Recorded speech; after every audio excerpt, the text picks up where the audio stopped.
Well, hello, good morning, and happy Tuesday to you. Thank you for joining me here on Enlightened World Network. I'm Tomas Garza, and this is A Course in Miracles 365, Awakening to Love. And this is so much fun for me to bring my own experience, my own practical experience to you here on a worldwide stage. So this is something that's a lot of fun for me to share with you my experience from this extraordinary spiritual text. In fact, it's more than a text, it's a self-study curriculum. It's A Course in Miracles. And if you are just tuning into this live stream for the first time or have seen it just a couple of times, it's been running since January of this year. And what we're doing here is we're going through, it's daily. And what I'm doing is I'm going through the section of A Course in Miracles known as a workbook for students. Today, we arrive at lesson 100. So if you are curious about any back episodes of this, the YouTube channel for Enlightened World Network is a great resource for you, and I highly recommend that you check that out. Again, YouTube, Enlightened World Network, and the network has a playlist for every show on the network. So there you will find A Course in Miracles 365, Awakening to Love, and you'll see all of the back episodes since January of this year, all archived right there. So if there is a particular idea or a particular workbook lesson that you're interested in, you can find the video there. You can also find the recorded live stream on basics about A Course in Miracles, topics such as miracles, forgiveness, and I've had some really wonderful, truly wonderful guest speakers as well that have joined me here on the program. It's often just me, but I have had some guests. So you can check that out on the YouTube channel. Now, thank you all for joining me here. I really appreciate all of your likes, loves, hearts, the shares, and all of the comments that you leave, and I welcome them. So whether you're watching here on Enlightened World Network or whether you're watching on my personal Facebook page, if you have questions or comments about today's material, please leave them in the comment thread. I will get to them both on the live stream and afterwards, because I check these throughout the day in case you're watching this on the replay. So comments, questions about your spirituality in general, how A Course in Miracles interacts, or the specifics that we will cover today, because this is very profound. In fact, they're all very profound. If you're not familiar with the workbook for students, it is a series of 365 ideas. They're very simple, they're very short ideas. There's some commentary and some suggestion for practice. Again, this is a self-study curriculum, not another religion, thank God. It is not intended for you to have to believe anything, but there is an open invitation for you to do the work. That's all. An open invitation for you to do the work, to apply your energy, your love, your will, your willingness to the practice periods as suggested in the workbook. And we'll talk about that today. So, why are we talking about willingness on your part? Well, lesson 100, the lesson we've arrived at. My part is essential to God's plan for salvation. All right. Yeah. If you take nothing else away from this live stream, take that. My part is essential to God's plan for salvation. Yeah, it is. How could it be otherwise? Really? How could it be otherwise? Something that I can recall saying yesterday that I want to reiterate is that there are people in this world who will respond best to you. In other words, only you can really, truly reach them with your own presentation, with your own message, and with your own demeanor, with your own being. They're meant to respond to you better than anyone else. That's always true. So if any of us refuses the call, what happens? Not only do we do ourselves a disservice, we deprive ourselves of the joy and the happiness that are our birthright, we also deprive someone else. And it is that way because we are all interconnected. So it does not matter what spiritual tradition you practice currently or that you historically come from. We are all interconnected. And how you show up, how you present yourself in the world matters. And it matters deeply and it matters greatly. Why? Because we're energetically impacting everyone else. Your part is indeed essential to God's plan for salvation. That's why there are so many different spiritual traditions, right? That's why there are so many different spiritual related topics. That's why there are so many spiritual themed and related programs. Take a look at the programming of this network, for example. There are a lot of things here, a lot of different people from different backgrounds with different experiences, and we're all saying the same thing. In the end, we're all saying the same thing. Why? Spirituality is universal, and we're all headed for the same place to find out it's not a place, a physical place at all. It's who we really are. So there are many different ways to approach that based on the habits, based on the proclivities, based on the ethnic, the cultural backgrounds, the religious backgrounds of different people. We're all headed to the same place because we're already at the same place. And again, it's not a physical place, it's oneness. One. We are that. We're awakening to that. If you prefer reawakening to that, we're reawakening to that. So, why is it so important that you play your part in God's plan for salvation? Well, we talked about one reason a moment ago. There are people in this world that only you can reach. And it's true. And it could be that you've had an experience that when you share it with them will resonate with them. It will turn a light on in what might be a very dark room. We don't know. Our job is just to show up and flick that light switch on. And, of course, it's up to the people whom you inspire to do the rest. Now, you can continue to inspire them, or there might be encounters, you may have had some in this lifetime, where you bump into someone just once and they have a profound impact in your life. I mean, it could be something as apparently mundane as walking along a sidewalk and accidentally bumping into somebody. Yeah, maybe that split second of attention paid to bumping into somebody kept you from getting smashed by a car and walking out into the intersection. Or maybe you strike up a conversation with this person, they change your life. We don't know. We don't know. But there are people out there that are going to reach you.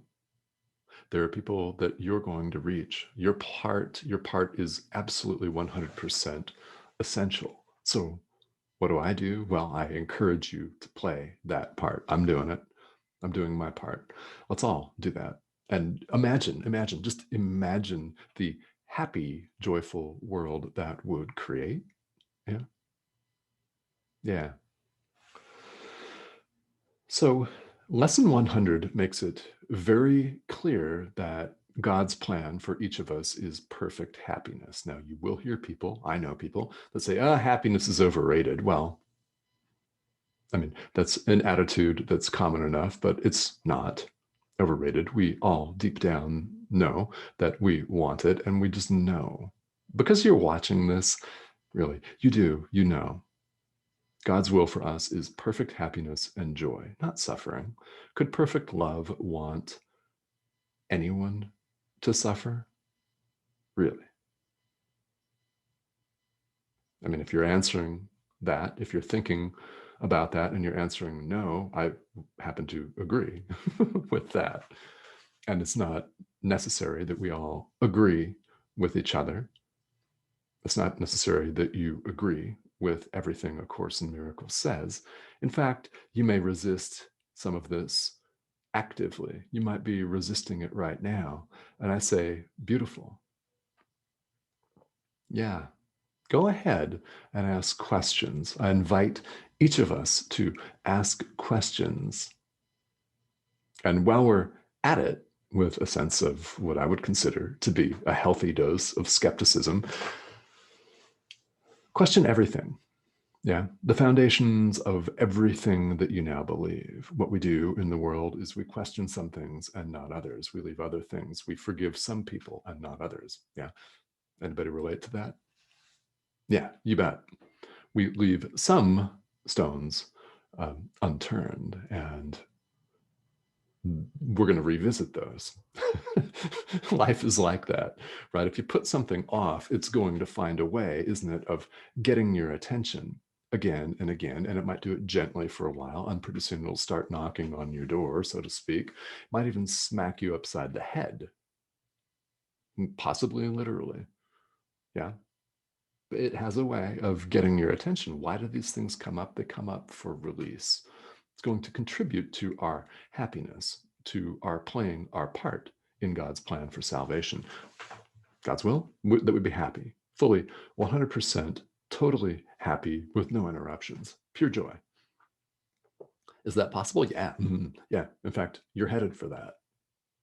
May not feel like it right now, and that's all right if it doesn't. No, I understand, because we all have moments. Yeah.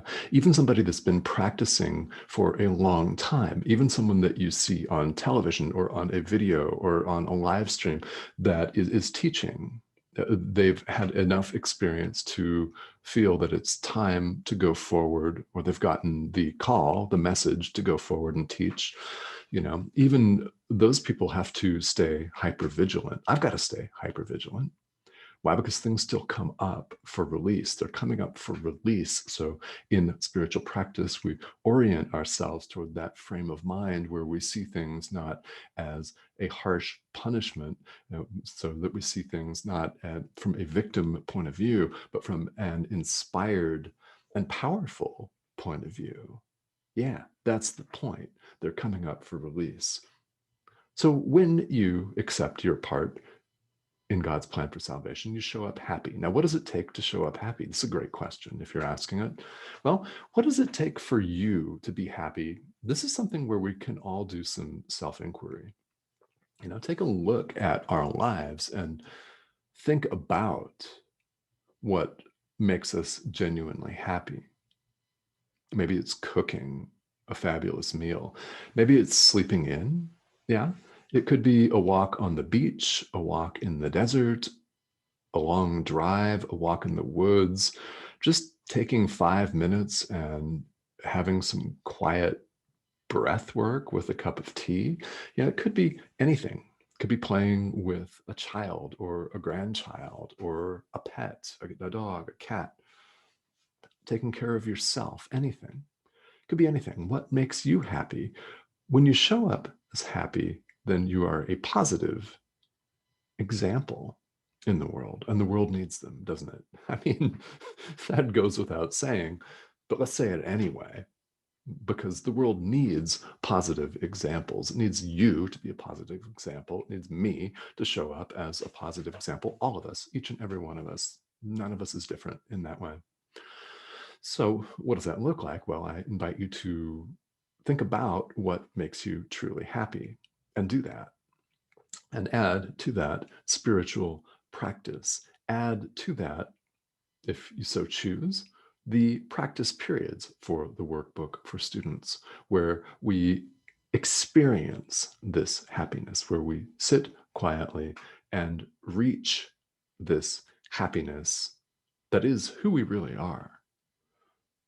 When we peel away all of our layers of conditioning and all of the drama, all of the psychodrama that we involve ourselves in the world, everything that makes our head spin, everything that makes us distracted, everything that makes us aggressive, Everything that makes us anxious or paranoid or jittery, yeah, name your adjective.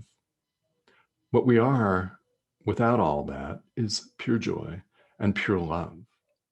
And when you show up that way, you're a mirror. We're all mirrors for people. So what are we mirroring? If you show up in a fit of rage, you're showing a mirror of a fit of rage. People are looking at themselves. They get angry, don't they? They get tense. Now, if you show up as calm, as peaceful, as joyful, laughing, happy, loving, and forgiving, you're a mirror.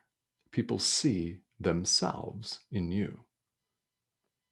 This is really the essential message of today, is that people see themselves in you. So how are you presenting yourself? That's the mirror that they see themselves in.